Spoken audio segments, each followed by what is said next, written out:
লজ্জা না পেলে একটা কথা বলি, আপনি নাকি সন্তান ধারণ করছেন।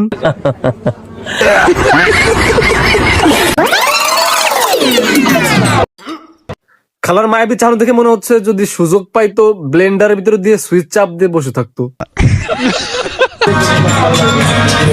আর নাচিস না, খালার ধৈর্যের সীমানা অতিক্রম করলে কিন্তু চোখ দিয়ে লেজার রশ্মি বের করে তোকে পোড়াই দিবে না। ভাই তোর যে কস্টিউম আর যে চেহারা করছিস, এইভাবে নাচিস না। আশপাশে যদি জিন ভূতের বাচ্চারা থাকে ডরাইবো দেখে তোরে।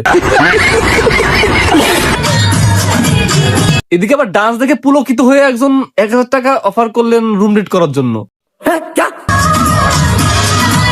যা বেটা, 1000 টাকা নিয়ে আসছে। 1000 টাকা তো ওই কোলাকুলি করতেই নাই। অ্যাডভান্স 1000 টাকা বুকের চিপায় গুজে দাও, বাকিটা কাম শেষে দিয়ে দিও। আমাদের বাড়ির সাথে মসজিদ ছিল। কি ছিল? মসজিদ ছিল।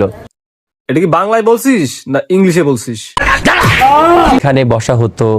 কিন্তু আপা মানে আপনার যে ওটা কি মোস নাকি দুই পাশ দিয়ে লেজ গজাইছে? তারপর এসার পর তালিমে বসা হতো। তো ভাবছিলাম তোগুলো একটা মসজিদে বসবো, মাসরা করবো, কিন্তু তোর বডি ল্যাঙ্গুয়েজ কস্টিউম দেখলে তো মুসল্লিরা আউযুবিল্লাহি মিনাশ শাইতানির রাজিম বলে পালাইবে।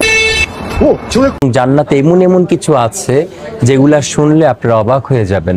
জান্নাতে অবাক করার মতো সবকিছু থাকবে, কিন্তু তোর জন্য কোন জেন্ডারের হুর থাকবে এই প্রশ্নের উত্তর আমি বিস্তায় পাচ্ছি না।